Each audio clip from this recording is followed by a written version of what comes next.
Welcome to the Wild West. As we begin our new unit, Workshop 4 in Read 180, we'll be looking at the True West. Now, some people found fortune in the True West, others found only misfortune. What did it take to make it in the American West? So our focus question will be, who built the American West? As we begin our new unit, we will be studying informational text 2, locate the main idea, find key details, summarize the text, and close read the text for understanding. Finally, we will write an opinion paragraph stating whether or not you want to live in the Wild West. Why go west? Lots of people make a checklist before they travel so they won't forget anything important. During the 1800s, thousands of people might have used a checklist like this one. They left their homes and migrated to underdeveloped western sections of the United States. What made them do it? To leave almost everyone? To leave almost everything? To take a chance on something new? And to head west. Let's take a look at the word migrated and see if we can use the rest of the sentence to figure out what that means. They left their homes and migrated to underdeveloped western sections of the United States. So let's think about what other clues in the sentence will help us. If I know that migrated, I'm looking at the rest of it, meant left their homes. Okay, so that is a question we're going to need to answer to understand what they did when they migrated. They moved away to go to an underdeveloped western section of the United States. The chance to own land. Some saw the chance to become landowners. President Thomas Jefferson bought the Louisiana Territory from France in 1803. Known as the Louisiana Purchase, the new lands doubled the size of the United States.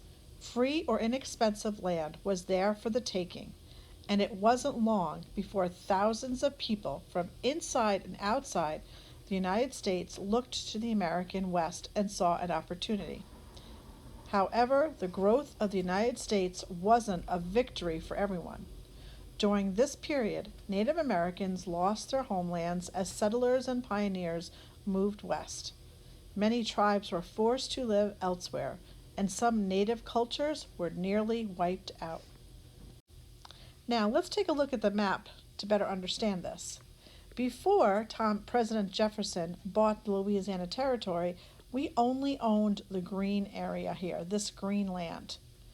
But after he bought that, we've now owned this yellow piece here, the Louisiana Purchase, that moved us all the way west up to the Rocky Mountains.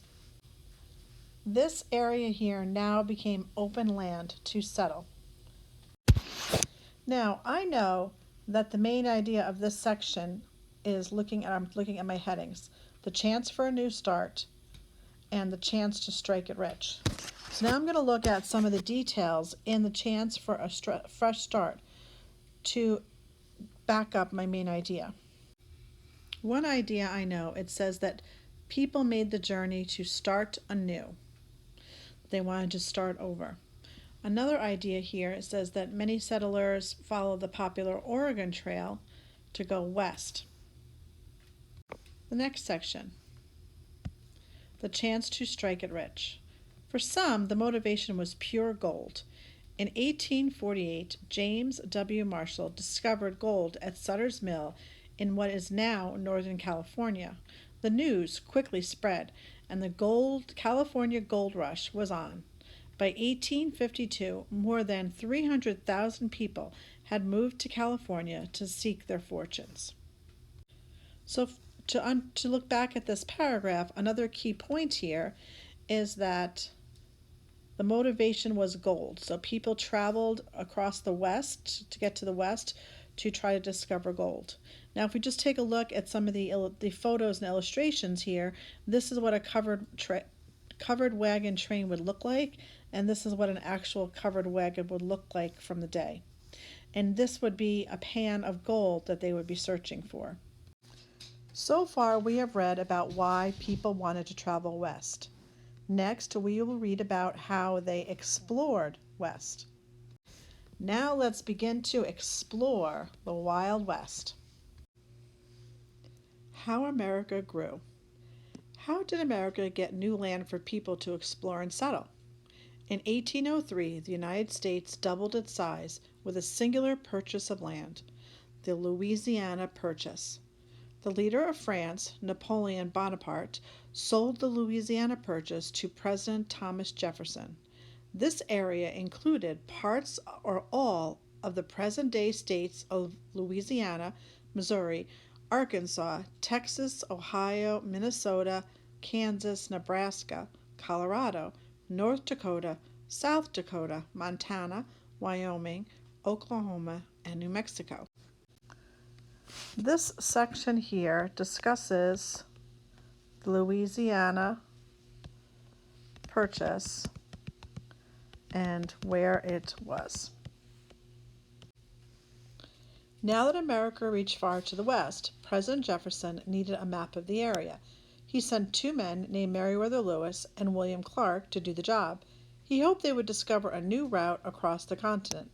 Lewis and Clark and their 50-person team explored the West from 1804 to 1806, becoming the first new Americans to see the Pacific Ocean. Now this section is about Lewis and Clark, the first to explore this new land and reach the Pacific. Let me just fix that spelling because Pacific should be capital as it is the name of an ocean. A French-Canadian trapper and his Native American wife, Sacagawea, translated for Lewis and Clark. This allowed them to speak to the Native Americans when they met along the way. When Native American people saw Sacagawea, they believed the group was peaceful. In this section, it says that Lewis and Clark used a trapper and his Native American wife to help guide them. Now, the question I'd like you to think about is, why did it matter, do you think, or how did it help that she was a Native American? Why do you think it helped that Sacagawea was a Native American? And the last thing I'm going to read is the informational box right down here. Then and now. Then, the American government paid France $15 million for the Louisiana Purchase. Now, today, this land deal would cost billions of dollars. Lewis and Clark kept detailed journals of the plants and animals they discovered. They wrote about the Native Americans they met. Along the way, they sent boxes of seeds, bones, animal skins, and even a live prairie dog back to President Jefferson. This section here is talking about what they did on their journey. After Lewis and Clark's successful 2-year expedition, many explorers, scientists, map makers, and missionaries headed west on the Oregon Trail. Fur traders, often called mountain men, went west along the Oregon Trail too. These men trapped beaver and other small animals. They also traded many goods with Native Americans, such as rifles and steel knives, for more beaver pelts. Mountain men used their knowledge of the land to guide soldiers and explorers. This section here talks us about the effects of Lewis and Clark's expedition.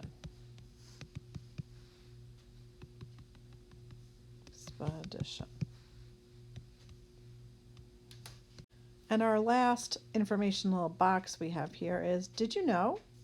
Lewis and Clark's journey still has an effect on our lives today. Many of the routes are used for railways and highways. Their plant species are studied by scientists. We even use some of Lewis and Clark's place names, like Camp Fortunate in Montana. The trails and posts used by these explorers and mountain men guided the pioneers who came to settle the land west of the Mississippi River. Men and women and children heading west walked, pushed carts, and rode on horses and in wagons.